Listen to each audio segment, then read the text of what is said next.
Halo teman-teman, jumpa lagi dengan saya Ande Teguh. Pada kesempatan kali ini saya akan membahas mengenai bagaimana caranya membuat induk pleci betina bisa bertelur tanpa kawin dengan istilah telur gemuk. Simak videonya sampai habis, jangan di skip. Dan untuk yang baru gabung, jangan lupa subscribe channel ini agar teman-teman tidak ketinggalan dengan update video lainnya.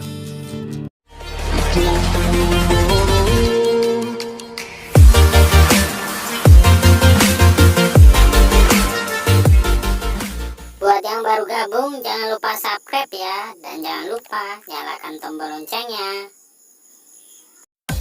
Assalamualaikum warahmatullahi wabarakatuh. Pada video kali ini saya akan membahas mengenai bagaimana caranya membuat induk pleci betina bisa nelur gemuk. Ya, seperti request teman-teman lewat komentar di channel YouTube saya atau lewat DM.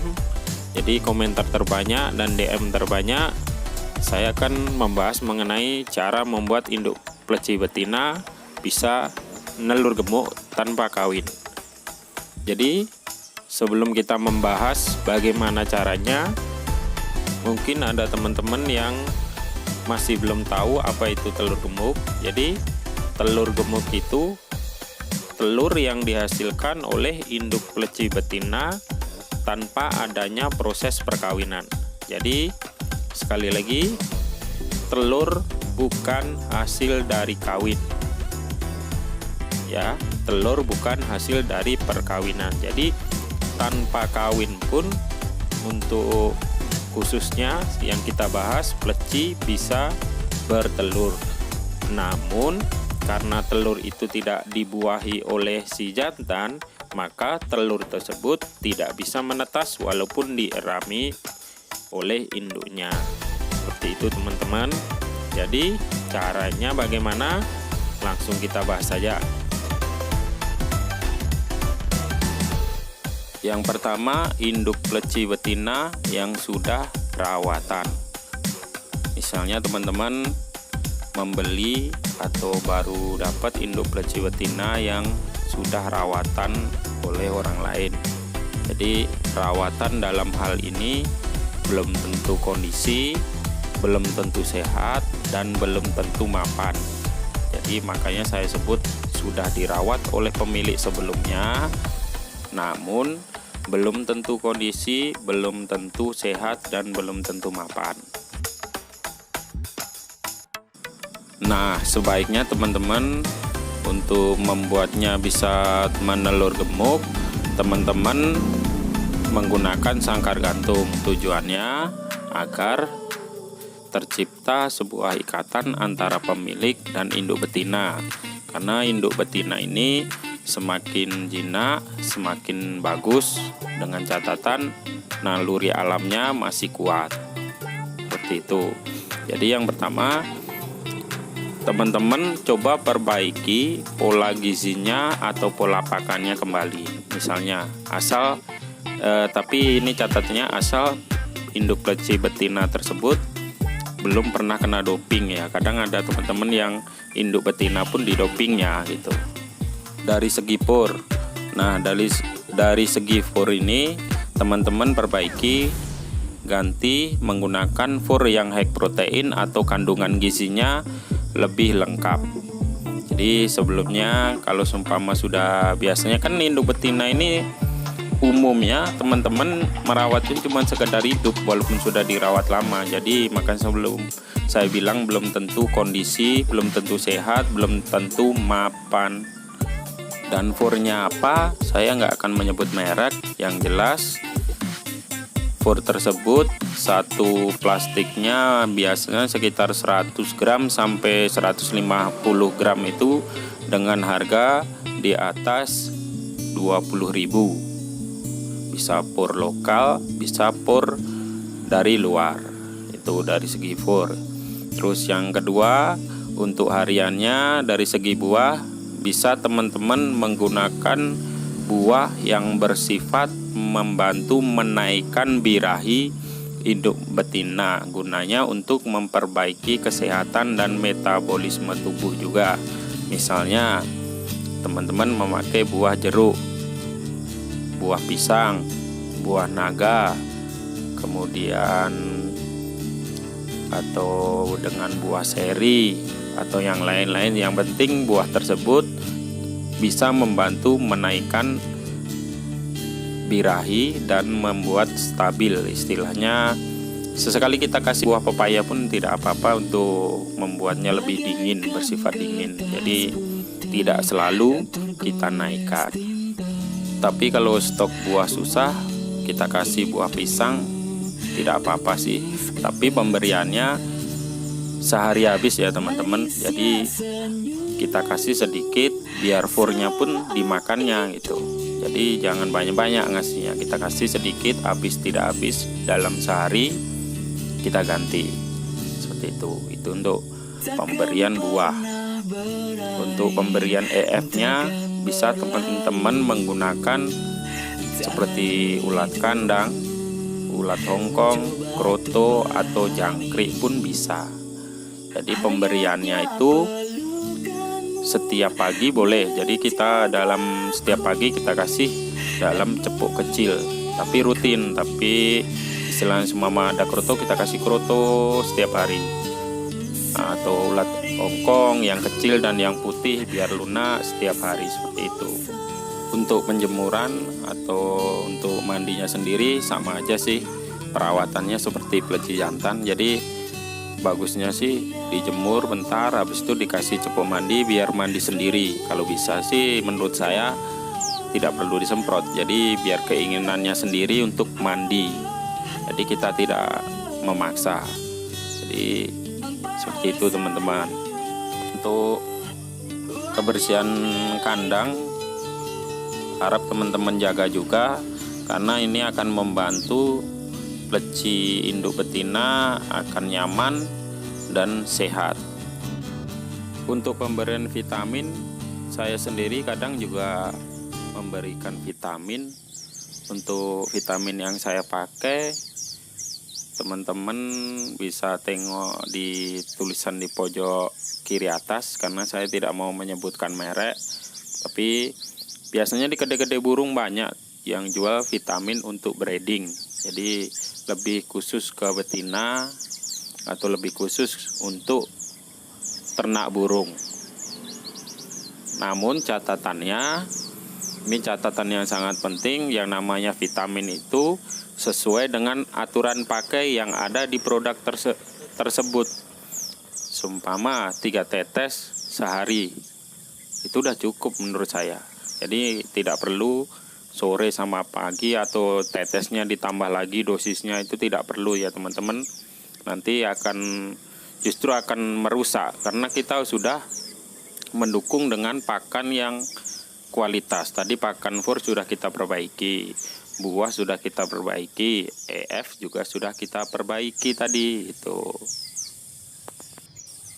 Kalau kita konsisten dengan perbaikan atau pola pakan seperti ini, biasanya kalau menurut pengalaman saya untuk induk yang sudah rawatan ini paling cepat 1-2 minggu sudah bertelur gemuk tanpa kawin, atau mungkin pernah saya paling lama sekitar 2 bulan. Itu tergantung dari kondisi induk pleci betina tersebut.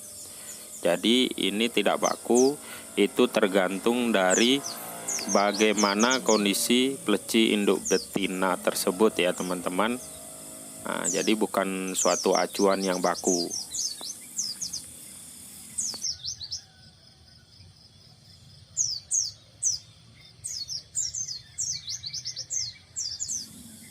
Dan teman-teman usahakan pada kondisi seperti ini, kondisi dalam kita akan membuat induk pleci betina bisa nelur gemuk, teman-teman sambil penjodohan dengan pleci induk jantan sehingga bisa sekali jalan. Nah, teman-teman bisa menggunakan pola pisah campur, atau untuk penjodoh kan biasa kita tempel sampai jodoh. Nah, kemudian pola pisah campur tersebut baiknya Kalau saya sih pengalaman tidak saya gabung, cuman saya tempel sangkarnya saja untuk memainkan emosi birahi dari induk pleci betina yang utama dan induk pleci jantan.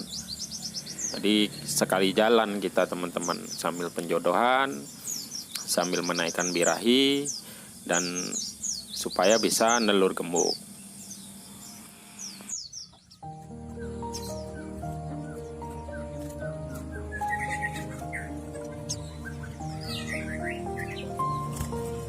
Dan yang kedua adalah pleci induk betina hasil mengombyok.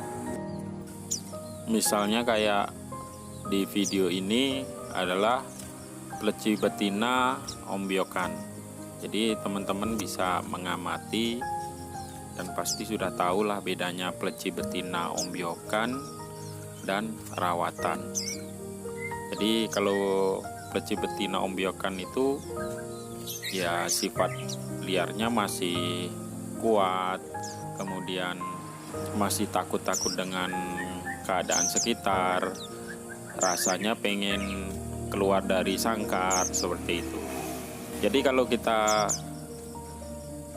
memilih atau kita mengambil indukan pleci betina dari hasil ombyokan itu untuk membuatnya bisa nelur gemuk, itu perlu proses yang lebih panjang daripada pleci induk betina yang sudah rawatan. Kenapa? Karena ya seperti ini, masih liar. Jadi langkah yang pertama ya perlu kita jinakkan dulu. Setelah jinak, setelah mau makan for, kemudian menerima kondisi di dalam sangkar atau istilahnya dikurung.